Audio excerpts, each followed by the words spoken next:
Praise the lord. సమస్త అవయవ నిర్మాణకుడును సృష్టికర్తైన యేసుక్రీస్తు వారి పేరట మీ అందరికీ ఆనందము, ఆశీర్వాదము, ఆత్మాభివృద్ధి, అధికమైన మేలు అనుగ్రహించబడునుగాక. ఈ దినపు యేసయ్య జీవపు మాట. సామెతల పుస్తకం 23వ అధ్యాయం 25వ వాక్య భాగం. నిన్ను కనిన తల్లిని ఆనందపరచవలెను. యేసయ్య అమూల్యమైన రక్తముతో కడగబడి మారు మనసు పొంది పాప క్షమాపణ నిమిత్తమై బాప్తిసం పొంది క్రీస్తును ధరించుకొని కనిపెట్టి ప్రార్థించి ఆత్మను పొందుకొని ఆత్మచేత నడిపించబడుచు అపోస్తుల బోధ, సహవాసం, ఋతువిచుట, ప్రార్థనలో ఎడతెగక గడుపుచు పరలోకమునకు సిద్ధపడుచున్న పరలోక పౌరులారా, మన ఆత్మీయ యాత్రలో మనము తల్లిని ఆనందపరిచేవారమై ఉండాలి కానీ దుఃఖపరిచేవారిగా ఉండరాదు. మనకు జన్మనిచ్చిన తల్లి నిమిత్తమై కృతజ్ఞతాస్తుతులు మనము చెల్లించవలెను. మన యేసయ్య మనకు తల్లివలే ఉన్నాడు. తల్లివలే రొమ్మున ఉంచుకొని పాలించువాడిగా కనబడుచు ఉన్నాడు. సంఘమునకు దైవ సేవకులు తల్లిగా ఉన్నారు. మనకు జన్మనిచ్చిన తల్లి, వీరిని ఎప్పుడు మనము ఆనందపరచవలెను.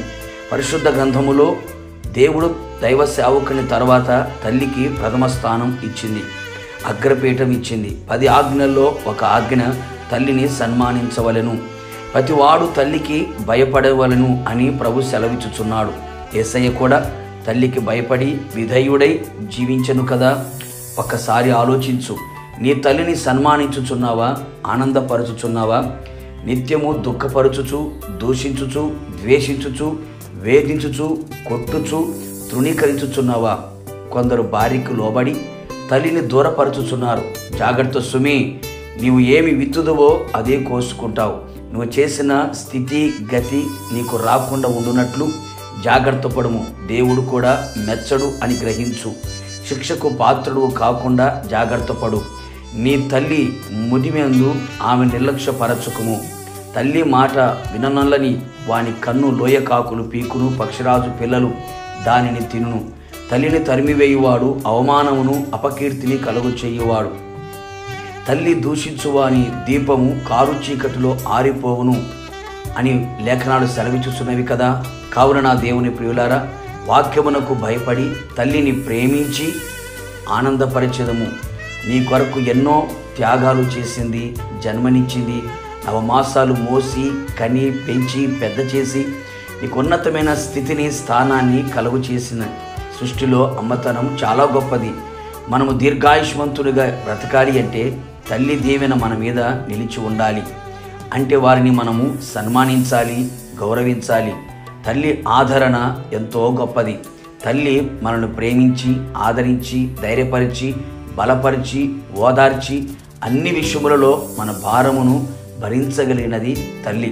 అట్టి తల్లి పాదములను కడిగి తల్లిని గౌరవపరచెదము. ఈ దినము మాత్రమే కాదు కానీ జీవితకాలమంతము ఆ విధముగా మనం చేయుదము. తల్లి లేనివారిగా ఉన్నారా? నా యేసయ్య తల్లి వలె నీకు ఉండునుగాక. అన్ని విధములుగా తల్లిని మనము గౌరవపరిచి ప్రభు రాకడ కొరకు సిద్ధపడేదము. ప్రార్థన. మహోపకారి మహాగణుడా, నీ పరిశుద్ధమైన పాదములకు స్తోత్రములు.